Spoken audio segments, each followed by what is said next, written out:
6h10 et vous en parliez à l'instant, Julien Coudreau, cette indignation évidemment après le tir qui a blessé un pompier en intervention à Étampes. C'est le reportage de la rédaction. On vous emmène dans l'Essonne. Une première, ce pompier qui a été blessé, une première, et c'est intolérable selon la profession. Le pompier, un sergent-chef, a été touché au mollet par un tir d'arme à feu qui a traversé sa jambe alors qu'il intervenait pour éteindre une voiture en feu.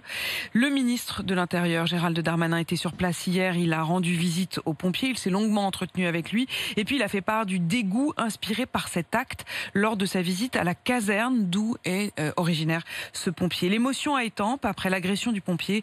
C'est un reportage RMC de Maxime Brandstatter et Florian Chevalet.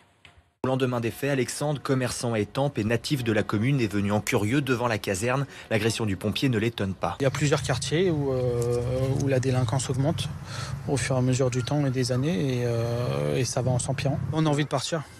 Simplement, on a envie de partir, on a envie de passer à autre chose. Un climat de tension observé par beaucoup d'habitants du centre-ville comme Jacqueline. On sait que ça peut exploser à n'importe quel moment, quoi. J'adore ma vie, je suis née ici. Mais de plus en plus, j'ai du mal à reconnaître ma vie, j'ai du mal à reconnaître ça me chagrine tout ça. Âgé de 49 ans, le pompier est désabusé selon ses supérieurs. C'est sa 3e agression en moins de 10 mois. Au sein de la caserne d'Étampes, ses collègues étaient hier encore très affectés par les événements. Certains ont consulté un psychologue. Alain Caroli est à la tête de cette caserne depuis plus de 10 ans. Il décrit l'état psychologique de ces hommes. Un sentiment d'injustice, un sentiment de servir d'appât, de servir de jeu.